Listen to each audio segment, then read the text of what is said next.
Well, hey there. Welcome to another edition of Rock Talk right here on CGCM Rock Radio. My name is Bob Bannister, and this time around, joining us is from the band Applehead. We're talking to Jaymi Millard. How you doing, Jaymi? Good, Bob. How are you, bro? I'm doing very good. Now, where are we catching up with you this time around? Well, right now I'm sitting in my studio. Right. You can't see it, but I'm surrounded by basses. So, I can lean to my immediate right and pick up something like this, etc. Right on. Now, hey, Wally Gator, if you're watching, Wally Gator's another one of our DJs here on CGCM Rock Radio. He's a bassist as well. Wally, just avert your eyes. Just avert your eyes. Just do this. Just do this. Exactly. There's a whole lot of strange looking pink basses around here. Why pink? Well, there's a story. Okay. No, yeah, a lot of people do because they don't understand, and it's like, well, honestly, it's a thing. I was how do I explain this? Let me see. The easiest way probably to explain this is to say that one of my original bass heroes showed up with a pink bass one day, and I said, that would be really cool if I could do that and just that. And so it became a thing. Yeah. And, so now it's kind of like I'm known internationally as the pink bass man. Well, there you go. So, if you really want to upset Wally, just for a second, because I can. Hey, Wally, Okay. check that out, buddy. This is the Billy Sheehan Attitude Yamaha Attitude Limited 3. Oh, nice. And it's got the scooped frets and everything. Yep, and I had it swirled, so it's nice and bowling ball pink. Oh, wow. This is the bass that recorded the Applehead record. Nice. And speaking of it, I am absolutely loving it. But I got to say, listen to the single "No More Words." That's quite a departure from the sound on the light side of the Apple. It is. Well, honestly, if Greg was here, he would go, man, it's just. And so let me explain.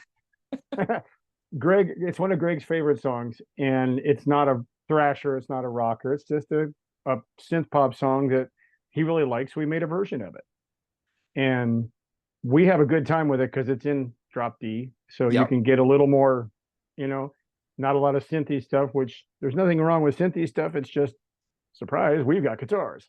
Yes, yeah, and that's the power of a good song too. You can once you get into it, you can just it's that's the only way to say it. Like, yeah, because that's if it grabs you here. Yes. Then that is like, to me, that's a song that sticks with you, and you could do anything to it, and people go, "Oh yeah, I know that song. That's cool." And then they listen to your version and they cock their head, going, "What did you do to it? That's weird and cool." So Absolutely. Now the band Applehead's got quite a history, a 31-year gap between albums. What's the story behind that?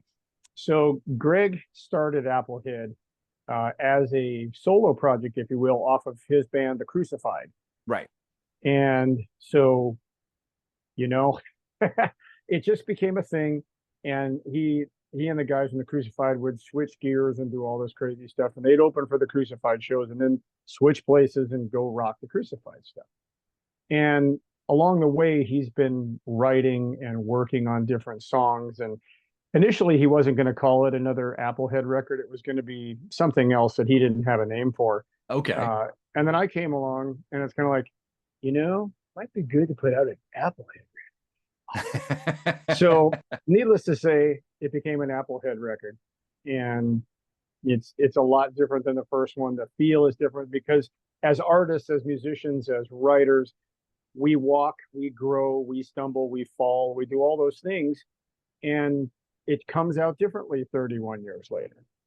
Absolutely. And I can say the same thing for being in radio for over 20 years. You start out one way and you grow over your entire journey. Definitely. What you start out playing in the start of your career is definitely not what you're playing at the end of your career. For sure. No question. Now you've got quite an interesting pedigree. You've played with Mark Slaughter. I have. I played for Mark Slaughter's solo band. I still do that when he asks. Right. That was a record in 2017 called Halfway There. Mm-hmm. I played on at least half of it, and we co-wrote one of the songs on there.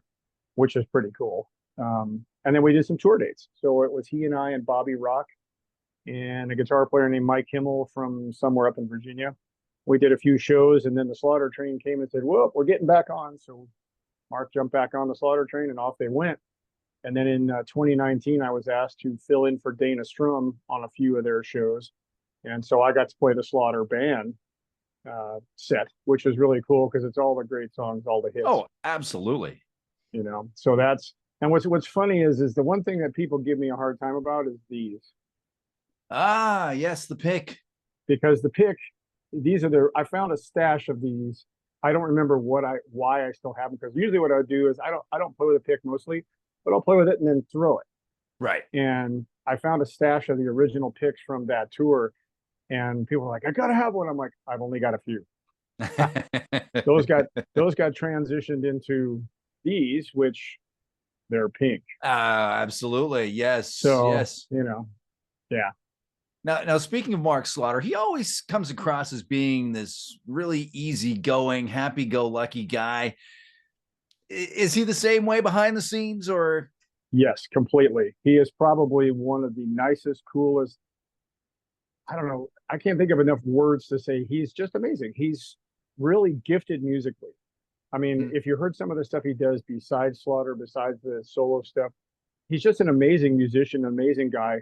And I can say honestly that in all of the travels I've done with all of the bands and all of the artists, he was the best. They took care of me like family, and that is a rare thing in music. Yeah. So yeah, for all the stories you've heard about him, all of the things that people have said, they're absolutely true. Right on. So let's talk about music in general for a little bit. Sure. Would you say that we're in the midst of a rock revival now, like the way that everything is cyclical? I hope so. It looks that way. My fingers are crossed. Absolutely. I think there's a rock revival, and I've noticed, thanks to a few folks on YouTube and some of that, they've really brought it to light that when you look at the Billboard Top 50, for example, how many of those top 50s are rock or country rock or straight country, as opposed to some of the other genres that have been exploding for the last, say, 15, 20 years. Mm-hmm. So guitar sales are on the rise, which is awesome. And then, of course, like I said, with the advent of YouTube as well, some folks who are younger who are just learning can sit there and all of a sudden they're doing all this stuff where it took me and folks that are in our zone forever to figure it out, because it's like, okay, punch the tape back, punch the CD back, put the record back, do this. Now they just go play, pause, play. Okay, this is that, play, and they go with it. And they also have the advantage of being able to slow down the video as well if they're watching it on YouTube. Yep. So all the hand motions and all of the style of whatever that is come alive because they can see it in detail. We never got that. No, we never didn't. got that. The way it goes.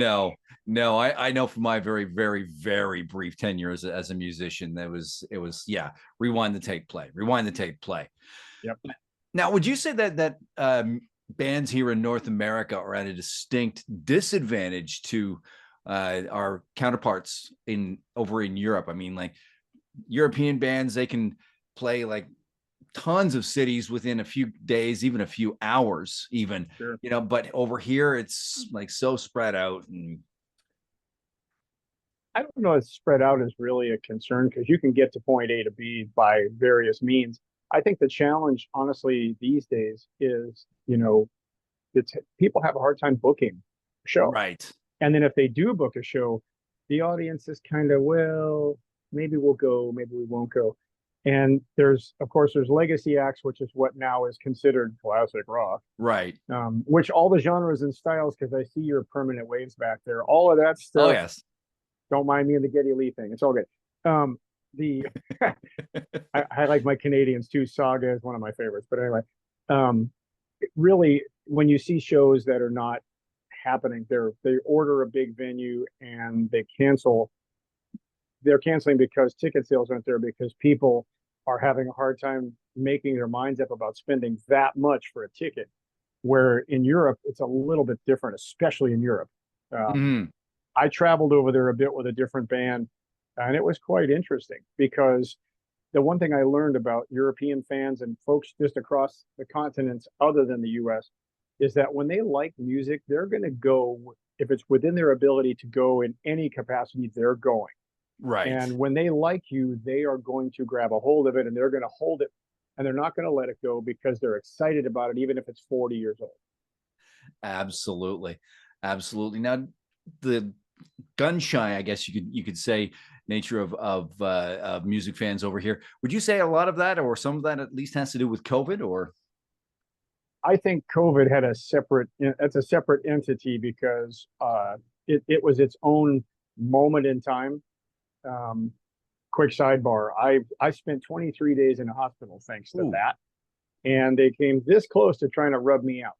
Oh boy! And obviously, as you can tell, the pink is still vibrant. Yes. So that didn't happen.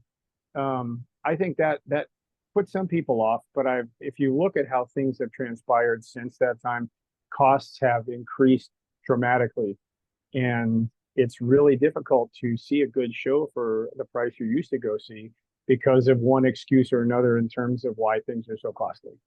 I think that's a big downer. Right. Absolutely. So who are your major influences, Jaymi? You mentioned Getty. Getty's one. That's why there's 4 Rickenbackers sitting here. Ooh, if I told you how many over the years I've owned, you'd probably want to just stop now. I've owned a lot of basses. Let's just say that. Getty would be one. I'm more of a traditional mindset player. So Getty, John Entwistle, Chris Squire for the prog stuff and the rock stuff. Modern day, well, and so this will tie back to the Pink story. The person I saw using a Pink bass was Mark King from Level 42. Okay. So that's Brit pop funk. I have 2 of his basses sitting over here as well. Oh wow. There's something that not many people in the US have, just because they're hard to come by. There's a family that makes them. They've made me 2 extremely special ones. And I use them for specific things. Some of the newer Applehead stuff that has not yet been released has those on it. Nice. So there's a sneaky little fretless I have sitting here that is neon pink. It's blinding. And it's an anomaly even for them because I asked them to do something specific. But it's on the soon to be down the road a little bit, the next Applehead stuff. Beyond the standard folks, I guess there's odds and ends. There's mixed players in different genres, different zones, because I run across the gamut. I will listen to everything from funk to metal to pop to country to polka. Ooh. Right. And that's another story for another time. But if it moves you, it moves you, right? Well, it's also part of heritage for me because when I was a kid, I played upright, and my mother I would go out and she played accordion and I played upright. Oh, right, gotcha. And we would do electric polka parties. Nice. Go figure. So, and I'm also a session player, so I run the gamut with things. So I have a lot of favorites. There's a band in Wisconsin that is little known called Outlander, and they're a trio of brothers, and they are absolutely killer. And it's hard to find them these days, but they have a Rush influence, but they give it their own thing, and it's a lot heavier. Nice. So, and then of course Billy Sheehan. Billy Sheehan's a dear friend of mine, and I need to show you this. Okay. For my birthday one year, Billy Sheehan gave me this. Oh. Okay. So it's got Spooky the Cat down here as a reminder. But this is one of 3 of these that Yamaha has made. His original Eat 'em and Smile pink Yamaha. Yep. This one and one more. He's got the other 2. That's so I've cool. had people like, I want that bass. Nope, can't have it. That's not going anywhere. Sorry, that is a family heirloom that will one day be handed off to one of my kids. So what do you think of the new Mr. Big stuff? Oh, I love it. I actually ordered the Japanese vinyl. So nice. when it releases, it will come in here and be spun. Oh yeah. So yeah. And so I mean we eat curry together as well because I have a penchant for super duper spicy stuff. Burns all the hair right off.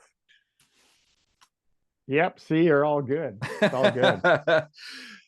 So then if I came over to your place and I was going through your music collection, there's probably not much that I wouldn't be surprised by then. Yeah, probably not. I mean, like I said, if I go jazzy, Vince Guaraldi. That's the There you Charlie go. Brown music. Yeah, But I mean, absolutely. he was also a super killer jazz pianist. Mm-hmm. And I mean, his stuff like Black Orpheus and things like that are things you just have to listen to experience, you know. Absolutely. Absolutely. I mean, I just myself, I look at some of my stuff and I'm going, where did this come from? But you know, it's Right. I went to a thrift store with my wife today, just make a quick stop. Picked up Yeah. the greatest hits of Harlequin for like $2. It's like, Sure. oh, gotta have this. This is good Of stuff. course. Of course. There's no question. So before we wrap things up here, let's do Yeah. something that I like to call this or that. It's just a series of rapid fire, multiple choice questions, and Let's away we go. go. Yeah. All right. So starting things off, coffee or soda? Ha, neither. Freeway cruise or a 2-lane country drive? Freeway. Club gig or festival gig? Festival. Okay, I think we've already addressed this. As a bassist, pick or no pick? Fingers. There you go. Pick by request. All right. Baseball, basketball, or football? Bodybuilding. There you go. And finally, this is the one that divides them all. Pineapple on pizza, yes or no? Yep. There you go. Yep. All right. All right. Jalapenos too. Oh, most definitely. But Definitely. that'd be sweet and sour and add a little Canadian bacon. Come on. Oh, absolutely. Absolutely. Why not? Yep. Well, hey, Jaymi Millard of the band Applehead. What's your socials that fans can check out stuff at? So on Facebook, it would be facebook.com official Applehead. Same thing with Instagram, official_Applehead. There's various YouTube channels. Mine is Bass Jaymi, BASSJAYMI. That's all bass reviews where I sit and twiddle knobs and play basses and talk about all kinds of goofy stuff. And then Greg Manier has his own. So we put a lot of the Applehead stuff over there as well. So you got both of us. Right on. On and on it goes. Excellent. And does Applehead have a website? We actually use the Facebook right now. I'm having a website built. Okay. Very good. So stay tuned for that one in the future. Right. Jaymi Millard of Applehead, thank you for joining us on this edition of Rock Talk right here on CGCM Rock Radio. Thank you, Bob. You're quite welcome. And thank you for joining us. We'll catch you again next time right here on CGCM Rock Radio. Rock on.